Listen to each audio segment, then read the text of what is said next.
नमस्कार माझ्या सर्व शिक्षक बंधू भगिनींनो, आज आपण बघणार आहोत स्क्वॅप म्हणजे school quality assessment and assurance framework. यामध्ये बाह्य मूल्यांकन आपलं येऊ घातलेलं आहे। त्या बाह्य मूल्यांकनासाठी ज्या शाळेची निवड झाली असेल त्या शाळेने नक्की तयारी कशी करावी याबाबत आपण चर्चा करणार आहोत। तुमच्या बाह्य मूल्यांकनासाठी ह्या व्हिडिओचा तुम्हाला नक्कीच मदत होणार आहे। त्यामुळे आपण ह्या व्हिडिओला सुरुवात करायच्या आधी आपण आपल्या चॅनलला चला शिकवणंदाने ह्या चॅनलला सबस्क्राईब करूया आणि असेच नवनवीन आणि माहितीपूर्ण व्हिडिओ बघण्यासाठी आपण चॅनलला सबस्क्राईब करून व्हिडिओला लाईक करूया आणि जास्तीत जास्त शिक्षकांपर्यंत हे व्हिडिओ आपण पोहोचवूया। आज आपल्याला बघायचं आहे की बाह्य मूल्यांकनाची निवड झाल्याच्या नंतर आपल्याला काही 3 दिवस आधी तरी पूर्वसूचना मिळणार आहे। मग या 3 दिवसात आपण नक्की काय तयारी करावी, बाह्य मूल्यांकनाची कमिटी किंवा टीम आपल्याकडे येण्याच्या वेळेस आपण काय तयारी केलेली असावी ते आपण बघायची आहे। बघा, या मूल्यांकनाची तयारी करताना आपल्याला कोणत्याही प्रकारचं दडपण घ्यायचं नाही आहे। जे आपल्याकडे आहे ते आपण कसं सुव्यवस्थित आणि विदाऊट टेन्शनमध्ये आपण दाखवू शकू हे आपल्याला बघायचं आहे। प्रथम आपण बघूया स्क्वॅप म्हणजे काय। School quality assurance and assessment and assurance framework हे शाळेच्या सर्वांगीण गुणवत्तेचे मूल्यमापन आहे। त्यामुळे ह्या मूल्यमापनाचे कोणत्याही प्रकारचे दडपण घ्यायचे नाही आहे। शाळेच्या कामगिरीचा सातत्याने विकास कसा होईल ह्यासाठी आपल्याला हे मूल्यमापन मदतीचं होणार आहे। यामध्ये बघा 2 टप्पे होते, स्वयंमूल्यमापन आणि बाह्य मूल्यमापन।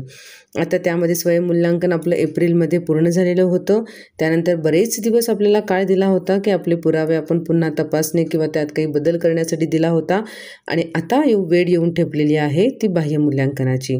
आणि अशा प्रकारे बाह्य मूल्यांकन करताना काय करावे हे आपण बघणार आहोत।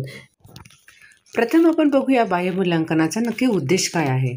बघा, शिक्षणाची गुणवत्ता तपासायची आहे प्रत्येक शाळेतील। त्याच पद्धतीने प्रशासन, पायाभूत सुविधा, विद्यार्थ्यांची प्रगतीचे मूल्यमापन, शाळेचे सामर्थ्य आणि सुधारणा क्षेत्रांची ओळख ह्या सगळं करून त्या एका शाळेला एक राष्ट्रीय दर्जानुसार त्याची एक मान्यता द्यायची आहे की स्क्वॅपच्या बाह्य मूल्यांकनामध्ये जी ग्रेड दिली जाईल ती आपल्याला आपली शाळेचा दर्जा दर्शविणार आहे। म्हणून आपल्याला शाळेमध्ये बाह्य मूल्यांकन होणे हे आवश्यक आहे आणि त्याला आपण नक्कीच आनंदाने सामोरे जाऊया। शाळेचे बाह्य मूल्यांकनासाठी आपल्याला सामोरे जाताना नक्की तयारी तरी काय करायची, काय पावलं उचलायची आहेत। पहिलं बघूया आपण दस्तऐवजांची तयारी, म्हणजे आपले सगळे रेकॉर्ड्स आपल्याला तयार करायचे आहेत। तसेच आपण जे पुरावे आपण स्वयंमूल्यमापनामध्ये दिलेले आहेत ते पुरावे, त्या नोंदी यांचं आपल्याला संकलन करायचं आहे। शिक्षक कर्मचाऱ्यांची तयारी करून घ्यायची आहे। विद्यार्थी आणि पालकांमध्ये सुद्धा याबाबत जागरूकता निर्माण करायची आहे। आपल्या सर्व सुविधा आणि पायाभूत रचना ज्या आहेत शाळेच्या त्यांची सुद्धा एकदा तपासणी करून घ्यायची आहे। तयारीच्या पावलांमधलं पहिलं पाऊल आपल्याला उचलायचं आहे ते दस्तऐवजांची तयारी, म्हणजेच आपले रेकॉर्ड्स आपल्याला मेंटेन करायचे आहेत। आपल्या शाळेचा वार्षिक अहवाल म्हणजेच गेल्या वर्षीचा म्हणजेच शैक्षणिक वर्ष 24 आणि 25चा आपल्याला पूर्ण शाळेचा वार्षिक अहवाल आपल्याला पथकासमोर मांडावा लागेल। मागील 3 वर्षांचे आपल्या विद्यार्थ्यांचे सगळे निकाल, शैक्षणिक योजना कोणत्या कोणत्या राबवलेल्या आहेत, अभ्यासक्रमाची रूपरेखा याबाबत आपल्याला सगळं रेकॉर्ड्स द्यावे लागतील। शिक्षकांची पात्रता, त्यांनी घेतलेले प्रशिक्षण याच्या सगळ्या नोंदी आपल्याला तयार ठेवाव्या लागतील। पालक शिक्षक बैठकीचे अहवाल, वेगवेगळ्या आपल्या समित्या आहेत त्या समित्यांचे सगळे अहवाल, विविध उपक्रमांचे छायाचित्र, तसंच त्याच्या अहवालाचे एक रजिस्टर किंवा त्याची एक फाईल आपल्याला तयार करणे आवश्यक आहे। त्याचबरोबर जे काही उपक्रम आपण घेतलेले असतील त्याचे सगळे रेकॉर्ड्स आपल्याला ह्या दस्तऐवजांमध्ये तयार ठेवायचे आहेत। आता पुढचं पाऊल बघूया, म्हणजेच आपले पुरावे आणि नोंदी। बघा, आपण स्क्वॅपचं स्वयंमूल्यांकन करताना आपण जे पुरावे गुगल ड्राईव्ह थ्रू आपण त्या फाईलमध्ये जे पुरावे अपलोड केलेले आहेत, त्या ज्या नोंदी आपण ते सादर केलेल्या आहेत त्या सगळ्या आपल्याला पुरावे आपल्याला प्रत्यक्षदर्शी पथकासमोर मांडावे लागतील।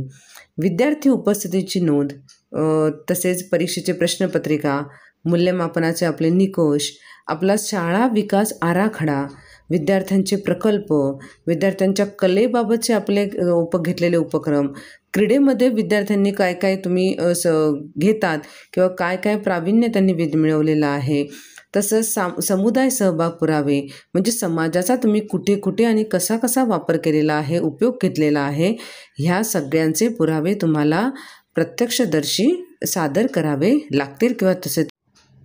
आता आपलं तयारीचं पुढचं पाऊल आहे ते म्हणजे आपल्या शिक्षक आणि कर्मचाऱ्यांची तयारी. स्क्वॅबच्या बाह्य मूल्यांकनासाठी ज्यावेळेस पथक आपल्याकडे येणार आहे त्यापूर्वी आपल्या शिक्षकांची व आपल्या शाळेतील सर्व कर्मचाऱ्यांची त्या पद्धतीने तयारी करून घेणे आवश्यक आहे. स्क्वॅबच्या निकषांची माहिती सगळ्या शिक्षकांना आणि आपल्या कर्मचाऱ्यांना माहीत असणे आवश्यक आहे. त्यासाठी एखादं माहितीसत्र तुम्ही लावू शकतात. पाठ निरीक्षणासाठी काही पाठांची तयारी करायची आहे की बाह्य मूल्यांकनासाठी येणारे पथक तुमचे पाठसुद्धा ऑब्झर्व करतील. त्यासाठी आपल्या शिक्षकांना तशी सूचना द्यायची आहे. तसेच शिक्षकांची, विद्यार्थ्यांची, तसेच शाळेतील कर्मचाऱ्यांची पथकातील काही भाग जे आहेत किंवा पथकातील काही सदस्य हे प्रत्यक्षदर्शी काही शिक्षकांची, विद्यार्थ्यांची मुलाखतसुद्धा घेऊ शकतील. त्याच्यासाठी त्यांचा सराव तसा थोडाफार झाला पाहिजे, तयारी झाली पाहिजे.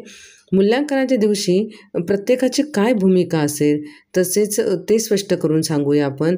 तसेच दस्तऐवज सादरीकरणाचे कौशल्यसुद्धा आपल्या शिक्षकांनी कर्मचाऱ्यांच्या अंगी आणणे किंवा तशी तयारी करून घेणे हे सुद्धा फार महत्त्वाचे आहे.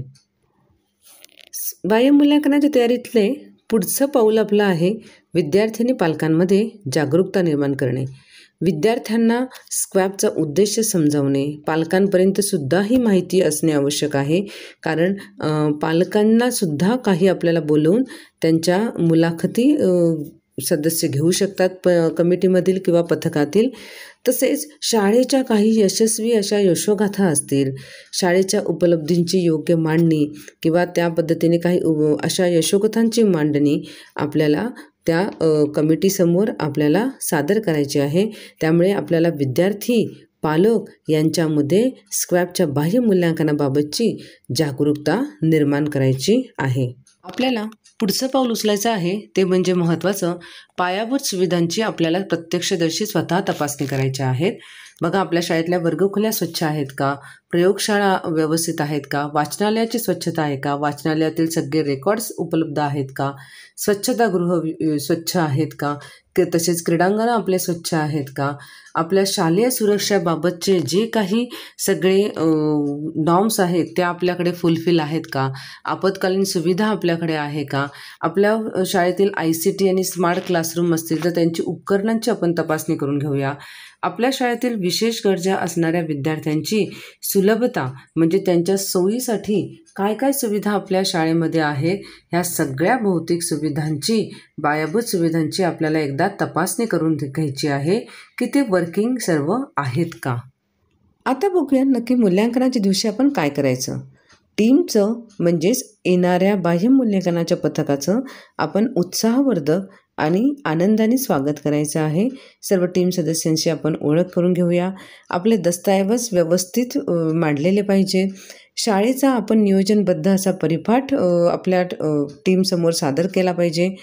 प्रश्नांचे जे काही प्रश्न विचारते शिक्षकांना, विद्यार्थ्यांना त्याचे आत्मविश्वासाने आणि स्पष्ट उत्तरं आपण त्यांना दिली पाहिजेत.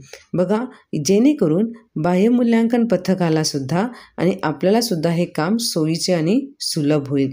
बघा, हे बाह्य मूल्यांकन हे कोणतेही प्रकारचे दडपण आपल्या शाळेवर आणण्यासाठी नसून तर स्क्वॅब मूल्यांकन हा आपला एक विकासाचा टप्पा आहे.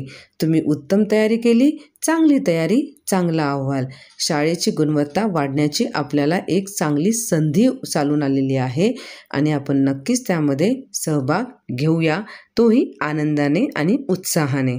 स्क्वॅब हे केवळ बाह्य मूल्यांकन नाही तर आपल्या शाळेच्या गुणवत्ता प्रवासाला दिशा देणारा एक दीपस्तंभ आहे, जो सतत सुधारणा, आपल्यामध्ये एक विश्वास आणि उत्कृष्टतेकडे वाटचाल घडवणारा एक मार्ग आहे. त्यामुळे नक्कीच आपण सर्वजण ज्या शाळांची स्क्वॅबच्या मूल्यांकनासाठी निवड झालेली आहे त्या सर्व शाळांना माझ्या कडून शुभेच्छा. आणि हा व्हिडिओ शेवटपर्यंत बघितल्याबद्दल सर्वांचे मनःपूर्वक धन्यवाद.